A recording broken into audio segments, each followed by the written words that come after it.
Praise the lord. దేవుని నామానికి మహిమ కలుగును గాక. ఈ దినాన దేవుని వాక్యాన్ని మనం ధ్యానం చేసుకుందాం.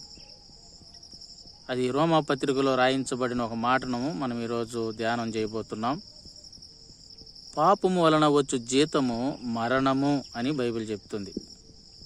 నా ప్రియమైన దేవుని బిడలారా, యేసుక్రీస్తు అందరికీ ప్రభు అని బైబిల్ రాయించబడి ఉంది. ఆయన ఒక్కరికే కాదు, ఈ సృష్టిలో ఎంతమంది అయితే ఉన్నారో వాళ్ళందరికీ ఆయన దేవుడు. ఆయనే ఈ సృష్టిని సర్వమును సృష్టించినవాడు. ఆయన చెప్తున్న మాట ఏంటంటే, బైబిల్లో రాయించబడిన మాట, పాపం వలన వచ్చే జీతము మరణము. బైబిల్లో ఒక వ్యక్తి ఉన్నాడండి, అతని పేరు దావీదు. అతను ఒక రాజు. అతను దీన స్థితిలో నుండి దేవుడు సంపన్న స్థితిలోకి తీసుకొచ్చాడు. గొర్రెలు మేపుకుంటున్న అతన్ని రాజుగా చేసినప్పుడు ఏమి లేని స్థితిలో నుండి మంచి స్థితిలో తీసుకొచ్చిన దేవుడికి ఎంత రుణపడి ఉండాలా?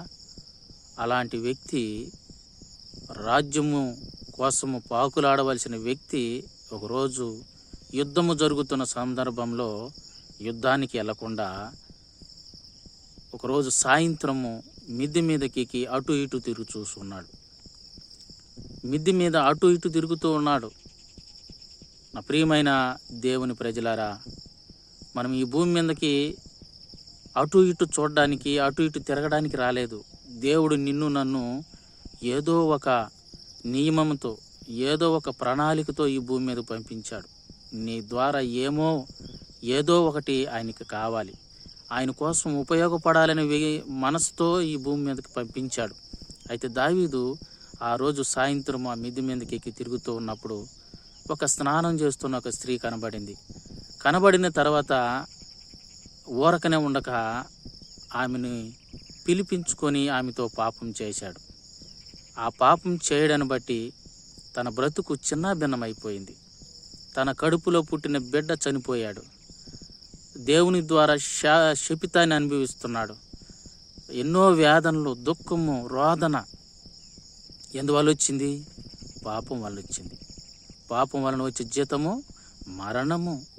అతనికి రాలేదు కానీ అతని బిడ్డకు వచ్చింది మరణం. ఆ పాపం చేసిన స్త్రీకి పుట్టిన బిడ్డ చనిపోయాడు. ఎవరి వల్ల వచ్చింది అంటే దావీదు చేసిన పాపాన్ని బట్టి. నా ప్రియమైన దేవుని ప్రజలారా, మనం కూడా ఈ భూమి మీద ఉన్నంత కాలము మనం ఏదైతే చేస్తామో అది మన మీదకి రాదు కానీ మన బిడ్డల మీదకి వస్తుంది.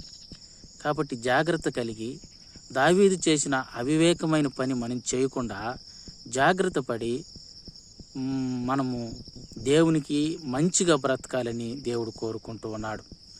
దేవుడు మనను మంచిగా సృష్టించాడే కానీ చెడుగా వెళ్ళమని చెప్పలేదు.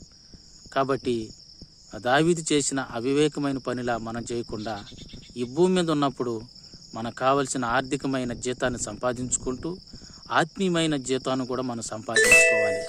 కాబట్టి ఈ రీతిగా మనము తలంచినప్పుడు దేవుడు మనల్ని ఆశీర్వదిస్తాడు. కాబట్టి బైబిల్లో మాట రాయించబడింది ఏంటంటే, పాపము పరిపక్వమై మరణాన్ని కంటాదంట. కాబట్టి ఆ మరణాన్ని కనుక ముందే మనం మేలుకొని ప్రభు దగ్గర మన పాపను విడిచిపెట్టి పరిశుద్ధంగా బ్రతకమని దేవుడు సెలవిస్తున్నాడు. కాబట్టి ఆ రీతిగా బ్రతికి దేవుడిచ్చే గొప్ప ప్రేమను, ఆశీర్వాదాన్ని మనం పొందుకుందాం. దేవుడి మాటలను దీవించి ఆశీర్వదించునుగాక. ఆమేన్.